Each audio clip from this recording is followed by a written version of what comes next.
ನಮಸ್ಕಾರ ಎಲ್ರಿಗೂ, ರಾಧೆ ರಾಧೆ. ನಾನು ನಿಮ್ಮ ಫ್ರೆಂಡ್ ಧೀರಜ್ ಮಾತಾಡ್ತಿರೋದು. Welcome to my YouTube channel. First time ನನ್ನ ವಿಡಿಯೋ ನೋಡ್ತಿದ್ರೆ ಪ್ಲೀಸ್ ಹೋಗ್ಬಿಟ್ಟು ಸಬ್ಸ್ಕ್ರೈಬ್ ಮಾಡಿ. ನಾನಿವತ್ತು ನಿಮಗೆ ಕರ್ಕೊಂಡು ಹೋಗ್ತಿರೋದು ತುಮಕೂರಿಂದ 13 ಕಿಲೋಮೀಟರ್ಸ್ ದೂರ ಆ್ಯಂಡ್ ಬೆಂಗಳೂರಿಂದ 73 ಕಿಲೋಮೀಟರ್ಸ್ ದೂರದಲ್ಲಿರುವ 800 ಇಯರ್ಸ್ ಓಲ್ಡ್ ವಿಜಯನಗರ ಎಂಪೈರ್ ಟೈಮಲ್ಲಿ ಕಟ್ಸಿರುವ ಒಂದು ಸುಂದರವಾದ ಟೆಂಪಲ್ಗೆ. ನಾಮಚಿಲ್ಮೆಯಿಂದ ಮುಂದೆ ದೇವರಾಯನ ದುರ್ಗದ ಕಡೆಗೆ ಹೋಗ್ಬೇಕಾದ್ರೆ ಲೆಫ್ಟ್ ಟರ್ನ್ ಬರುತ್ತೆ. ಆ ಡೈವರ್ಷನ್ ತಗೊಂಡು ಮುಂದೆ ಹೋದ್ರೆ ನಮ್ಮ ದುರ್ಗದಹಳ್ಳಿ ಸಿಗುತ್ತೆ. ದುರ್ಗದಹಳ್ಳಿಯಲ್ಲೇ ಇದ್ದಿರೋದು ವಿದ್ಯಾಶಂಕರ ದೇವಾಲಯ ಅಂತ. ಬನ್ನಿ ಅದ್ರ ಬಗ್ಗೆ ನಿಮಗೆ ತಿಳಿಸ್ಕೊಡ್ತೀನಿ. ನಾನೀಗ ಹೋಗ್ತಿರೋದು ರೈನಿ ಸೀಸನಲ್ಲಿ. ನಿನ್ನೆ ಮಳೆ ಬಂದಿತ್ತು ಆ್ಯಂಡ್ ಇವತ್ತು ಹೋಗಿದ್ದೆ. ಸಖತ್ ಗ್ರೀನ್, ಪೀಸ್ಫುಲ್ ಆ್ಯಂಡ್ ಸಖತ್ತಾಗಿ ಆಂಬಿಯನ್ಸ್ ಇತ್ತು. ಫ್ರೆಂಡ್ಸ್ ಆ್ಯಂಡ್ ಫ್ಯಾಮಿಲಿ ಜೊತೆಗೆ ವಿಸಿಟ್ ಮಾಡೋಕ್ಕೆ, ನೀಟಾಗಿ ಚಾಪೆ ಆರಿಸ್ಕೊಂಡು ಪಿಕ್ನಿಕ್ ಮಾಡೋಕ್ಕೂ one of the best spots ಇದು. ನಾವು ಹೋಗಿರೋದು ಆ್ಯಕ್ಚುಲಿ ವೀಕ್ ಡೇ, ಸೋಮವಾರ ಹೋಗಿರೋದು. ಬಿಕಾಸ್ ಶ್ರಾವಣದಲ್ಲಿ ನಾನು ಸೋಮವಾರ ಶಿವನ ದೇವಸ್ಥಾನ ದರ್ಶನ ಮಾಡಿದ್ರೆ ತೃಪ್ತಿ ಸಿಗುತ್ತೆ ಅಂತ ಹೋಗಿರೋದು. ಸ್ಟ್ರೈಟಾಗಿ ಸ್ಟೆಪ್ಸ್ ಹತ್ತ ಮೇಲೆ ನಿಮಗೆ ಡೈರೆಕ್ಟಾಗಿ ದೇವಸ್ಥಾನ ಕಾಣುತ್ತೆ. ತುಂಬಾ ನೀಟಾಗಿ ಮೇಂಟೈನ್ ಮಾಡಿದ್ದಾರೆ. ನಂಗೆ ನೋಡಿದ ತಕ್ಷಣ ಸಖತ್ ಇಷ್ಟ ಆಯಿತು. ನಾವು ಹೋದಾಗ 4-5 ಜನ ಬಂದಿದ್ದರು. ಫೋಟೋಶೂಟ್ ಕೂಡ ಒಂದು ನಡೀತಿತ್ತು. ಸೊ ಫೋಟೋಶೂಟಿಗೂ ಇದು ಸೂಪರ್ ಆಗಿರೋ ಲೊಕೇಶನ್ನು. ಬನ್ನಿ ನಿಮಗೆ ಫಸ್ಟ್ ದೇವರ ದರ್ಶನ ಮಾಡಿಸ್ತೀನಿ. ಇಲ್ಲಿನ ಮೂಲ ದೇವರು ಅಂದರೆ ಗರ್ಭಗುಡಿಯಲ್ಲಿ ಇರುವ ಮೇನ್ ದೇವರು ಶಿವ. ಈ ಶಿವಲಿಂಗವನ್ನು ನೇಪಾಳಿಂದ ತಂದಿದ್ರು. 4.5 feet ಇದೆ ಆ್ಯಕ್ಚುಲಿ. ಸೊ ಇದ್ರ ಬಗ್ಗೆ ಕಂಪ್ಲೀಟ್ ಹಿಸ್ಟ್ರಿ ಆ್ಯಂಡ್ ಡೀಟೇಲ್ಸ್ನ ನಿಮಗೆ ಮುಂದಿನ ಪಾರ್ಟ್ ಆಫ್ ವ್ಲಾಗಲ್ಲಿ ಹೇಳ್ತೀನಿ. ಅಲ್ಲಿವರೆಗೂ ನೀವು ದರ್ಶನ ಮಾಡಿ.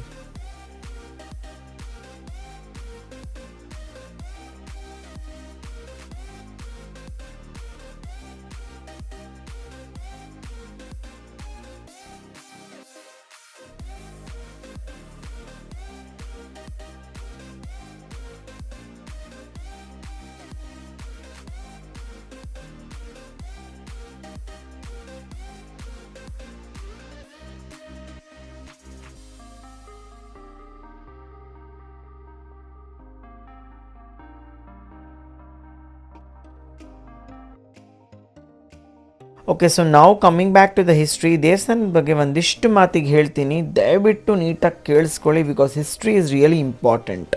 ಈ ವಿದ್ಯಾಶಂಕರ ದೇವಾಲಯ ದುರ್ಗದಹಳ್ಳಿಯಲ್ಲಿ ಇರೋದನ್ನ 800 ಇಯರ್ಸ್ ಮುಂಚೆ ವಿಜಯನಗರ ಎಂಪೈರಿನ ದಂಡಾಧಿಕಾರಿ ಅಂದರೆ ಮೆಜಿಸ್ಟ್ರೇಟ್ ಆದಂಥ ಇರುಗಪ್ಪ ನಾಯಕ ಕಟ್ಟಿಸಿದ್ದು. ಇರುಗಪ್ಪ ನಾಯಕ ಅವರು ಲೇಪಾಕ್ಷಿಯ ನೇಟಿವ್ ಅವರು. ಇಲ್ಲಿ ವಿಜಯನಗರ ಎಂಪೈರ್ ಟೈಮಲ್ಲಿ ಬಂದು ಅವರು ದಂಡಾಧಿಕಾರಿಯಾಗಿ ವರ್ಕ್ ಮಾಡ್ತಿದ್ರು. ಅವರು ಜೈನ್ ಧರ್ಮವನ್ನು ಅನುಸರಿಸಿದ್ರು ಕೂಡ ಅನಾರೋಗ್ಯದ ಕಾರಣದಿಂದ ದೇವರಾಯನ ದುರ್ಗದ ಬೆಟ್ಟಗಳ ಮಧ್ಯದಲ್ಲಿ ಒಂದು ಶಿವಾಲಯ ಕಟ್ಟಿಸಿ ಅಂತ ಒಬ್ಬರು ಅರ್ಚಕರು ಅವರಿಗೆ ಹೇಳ್ಕೊಟ್ಟಿದ್ರಿಂದ ಈ ದೇವಾಲಯವನ್ನು ಕಟ್ಟಿಸಿದ್ರು. ಕಾಲಗಳು ಕಲಿತು, ರಾಜ್ಯಗಳು ಕೂಡ ಬದಲಾಯಿತು. ಸದ್ಯಕ್ಕೆ ಆ ಟೈಮಲ್ಲಿ ಯಾವ ರಾಜನೂ ದುರ್ಗದಹಳ್ಳಿನ ಆಳ್ತಿರ್ಲಿಲ್ಲ ಅಂತ, ಅಲ್ಲಿನ ಜನತೆಗೆ ಒಂದು ಮಾರ್ಗದರ್ಶನ ಇಲ್ಲ ಅಂತ ಆ ಕಾರಣದಿಂದ ದುರ್ಗದಹಳ್ಳಿಯ ಎಲ್ಲ ಜನರು ಆ ಜಾಗವನ್ನು ಬಿಟ್ಟು ಬೇರೆ ಕಡೆ ಮೈಗ್ರೇಟ್ ಆದರು.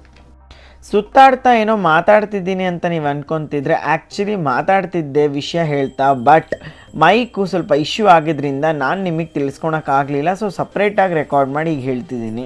ಇದೇ ರೀತಿ ಕಾಲ ಕಳೆದಂತೆ ಅಲ್ಲೊಂದು ಗುರು ಬಂದು ಎಲ್ಲ ಮಕ್ಕಳಿಗೆ ಎಜುಕೇಷನ್ ಕೊಡೋಕ್ಕೆ ಸ್ಟಾರ್ಟ್ ಮಾಡಿದ್ರು. ಅಂದರೆ ಗುರುಕುಲ ಸಿಸ್ಟಮ್ ಥರ ಸ್ಟಾರ್ಟ್ ಆಯಿತು. ಅದರಿಂದ ಹೋಗ್ತಾ ಹೋಗ್ತಾ ಈ ಜಾಗಕ್ಕೆ ಓದಕ್ಕೆ ಹೋಗುವ ಶಿವ ದೇವಾಲಯ, ಓದುಶಂಕರ ದೇವಾಲಯ, ಓದೇಶ್ವರನ ಗುಡಿ ಅಂತ ಹೆಸರು ಬಂತು. ಅದೇ ಚೇಂಜ್ ಆಗ್ತಾ ಆಗ್ತಾ ವಿದ್ಯಾಶಂಕರ ಅಂತ ಬಂತು. ಸ್ವಲ್ಪ ಟೈಮ್ ಹೀಗೆ ಕಳೀತಾ ಎಷ್ಟೋ ವರ್ಷಗಳಾದಮೇಲೆ ಗುರುಕುಲ ಕೂಡ ಸ್ಟಾಪ್ ಆಗಿಬಿಡ್ತು. ಅಲ್ಲಿ ಏನೂ ನಡೀದಲೆ ಹಾಗೇ ಇದ್ದಿದ್ದರಿಂದ ದೇವಾಲಯದ ಬಾಗಿಲಿರಲಿ, ಕಳ್ಗಳಿರಲಿ, ಬಂಡೆಗಳಿರಲಿ ಅಥವಾ ಶಿವನ ಲಿಂಗ ಕೂಡ ಇರಲಿ, ಜನ ಹಂಗೆ ಬಂದು ತಗೊಂಡು ಹೋಗ್ತಿದ್ರು. ಪಾಳ್ಬಿಟ್ಟು ಹೋಗಿತ್ತು ಈ ಜಾಗ ಪೂರ್ತಿ. ಎಷ್ಟೋ ವರ್ಷಗಳು ಹಾಗೆ ಕಳೆದಾದ್ಮೇಲೆ TVS ಎಲೆಕ್ಟ್ರಾನಿಕ್ಸು ನಮ್ಮ ತುಮಕೂರಲ್ಲಿ ಪಂಡಿತನಹಳ್ಳಿ ಅಂತ ಜಾಗ ಕೇಳೇ ಇರ್ತೀರ, ಅದು ಮಂದಾರಗಿರಿ ಹತ್ರ ಬರುತ್ತೆ. ಅಲ್ಲಿ ಒಂದು ಪ್ಲ್ಯಾಂಟ್ ಎಸ್ಟಾಬ್ಲಿಷ್ ಮಾಡಿದ್ರು. ಜನರು ಹೇಳಂಗೆ ಆ ಪ್ಲ್ಯಾಂಟ್ ಅಷ್ಟೊಂದು ವರ್ಕೌಟ್ ಆಗ್ತಿರ್ಲಿಲ್ಲ ಅಂತ ಅವರು ಯಾರೋ ಒಬ್ಬರು ಹಿಂಗೆ ಸನ್ಯಾಸಿನೋ ಪೂಜಾರಿಗೋ ಕೇಳಿದ್ರು. ಅವರು ಅದಕ್ಕೆ ದೇವರಾಯನ ದುರ್ಗದ ಸುತ್ತಮುತ್ತದಲ್ಲಿ ಬರೀ ವಿಷ್ಣು ದಿನ ದೇವಾಲಯ ಇದೆ, ಶಿವನ ದೇವಾಲಯ ಒಂದು ಇಲ್ವಲ್ಲ, ಒಂದು ಶಿವನ ದೇವಾಲಯನ ಕಟ್ಟಿಸಿ ಅಥವಾ ಇರೋ ದೇವಾಲಯವನ್ನೇ ನೀಟಾಗಿ ಮಾಡಿಸ್ಬಹುದು ಅಂತ ಅಂದ್ಕೊಂಡು ಕೇರಳದ ಅಷ್ಟಮಂಗಳ ಶಾಸ್ತ್ರ ಪ್ರವೀಣರಾದ ಉನ್ನಿಕೃಷ್ಣನ್ ಪಣಿಕರ್ ಅವರ ಸಲಹೆಯಿಂದ ಈ ವಿದ್ಯಾಶಂಕರ ದೇವಾಲಯವನ್ನು ಜೀರ್ಣೋದ್ಧಾರ ಮಾಡಿದ್ರು. ಇದ್ರ ಬೇಸ್ ಸ್ಟ್ರಕ್ಚರ್ ಏನಿತ್ತು, ಆ ಸ್ಕೆಲಿಟನ್ ಸ್ಟ್ರಕ್ಚರ್ನ ಏನೂ ಚೇಂಜ್ ಮಾಡಿದಲೆ ಫಾರ್ ಎಕ್ಸಾಂಪಲ್ ಎಲ್ಲಿನ ಕಲ್ಲು ಎಲ್ಲಿರಬೇಕು ಹೆಂಗಿತ್ತು ಅದು ಪ್ರಕಾರನೇ ಫುಲ್ ಚೇಂಜಸ್ ಮಾಡಿದ್ರು. Exactly same to same replica ಮುಂಚೆ ಇದ್ದಂಗೆ ರೀಸ್ಟೋರ್ ಮಾಡಿದ್ರು ಆ್ಯಕ್ಚುಲಿ. ಸ್ಟಾರ್ಟಿಂಗಲ್ಲಿ ಶಿವಲಿಂಗ ನೇಪಾಳದಿಂದ ತರಿಸಿದ್ರು ಅಂತ ಹೇಳಿದ್ನಲ್ಲ, ಅದ್ರ ಹಿಂದಿನ ಕತೆ ಅಂತೂ ನಿಮಗೆ ಗೊತ್ತೇ ಆಗಿರುತ್ತೆ. ಬಿಕಾಸ್ ಅಲ್ಲಿ ಯಾರೂ ಆ ದೇವಾಲಯವನ್ನು ನೋಡ್ತಿರ್ಲಿಲ್ಲ. ಆ ಕಾರಣದಿಂದ ವಿಗ್ರಹ ಇರಲಿ ಅಥವಾ ಕಲ್ಲು ಬಂಡೆಗಳು ಡೋರ್ಸ್ಗಳೇ ಇರಲಿ ಆ ದೇವಾಲಯದೆಲ್ಲ ಎತ್ಕೊಂಡು ಹೋಗಿದ್ರು. ಆ್ಯಂಡ್ ದ್ಯಾಟ್ಸ್ ವೈ ಹೊಸದಾಗಿ ನಾವು ನೇಪಾಳದಿಂದ ತರಿಸ್ಬಿಟ್ಟೆ ಇದು ಮಾಡೋಣ ಅಂತ ಅಲ್ಲಿಂದ ತರಿಸಿದ್ರು. ಟೋಟಲ್ ಆಗಿ ಇದು 4.5 ಅಡಿ ಇದೆ. ಮುಂದೆ ನಮಗೆ ಬರೀ 1.5 ಫೀಟ್ ಮಾತ್ರ ಕಾಣಿಸುತ್ತೆ. ಕೆಳಗಡೆ ಪಾನಿಪೀಠದಲ್ಲಿ 1.5 ಫೀಟ್ ಇದೆ, ಇನ್ನು ಅರ್ಧ ಫೀಟು ಗ್ರೌಂಡ್ ಒಳಗಡೆನೇ ಇದೆ. ಶಿವ, ಪಾರ್ವತಿ, ಗಣೇಶ, ಕಾರ್ತಿಕೇಯ ಸ್ವಾಮಿ, ವೀರಭದ್ರ ಸ್ವಾಮಿ ಹಾಗೂ ನವಗ್ರಹ ದೇವಸ್ಥಾನಗಳು ಇದ್ದಿದ್ದರಿಂದ ಇದೊಂದು ಸಂಪೂರ್ಣ ದೇವಾಲಯ ಅಂತಲೂ ಹೇಳಬಹುದು. ಈ ದೇವಾಲಯಕ್ಕೆ ಮತ್ತೊಂದು ಕತೆ ಅಟ್ಯಾಚ್ ಆಗಿದೆ. ಮರಾಠರು ಬಂದ್ಬಿಟ್ಟು ಯುದ್ಧ ಆಡಿದಾಗ ಕೂಡ ಇಲ್ಲಿ ಡೆಸ್ಟ್ರಾಯ್ ಆಗಿತ್ತು ಅಂತ. ಬಟ್ ನನಗೆ ಅದ್ರದ್ದು ಪ್ರೂಫ್ ಸಿಗಲಿಲ್ಲ. ಆ್ಯಂಡ್ ಆಲ್ಸೋ ಪುರೋಹಿತರು ಕೇಳಿದಾಗ ಅವರು ಕನ್ಫರ್ಮ್ ಮಾಡಲಿಲ್ಲ. ಸೊ ಅದ್ರ ಬಗ್ಗೆ ನಾನು ಏನು ಹೇಳ್ತಿಲ್ಲ. ದೇವಸ್ಥಾನದ ಸುತ್ತಮುತ್ತ ಅಕ್ಕಪಕ್ಕದಲ್ಲಿ ಈ ಥರ ವೀರ್ಗಲ್ಗಳು ತುಂಬ ಇದ್ದಾವೆ, which in ಡೀಟ್ says the history of the place and also the religion.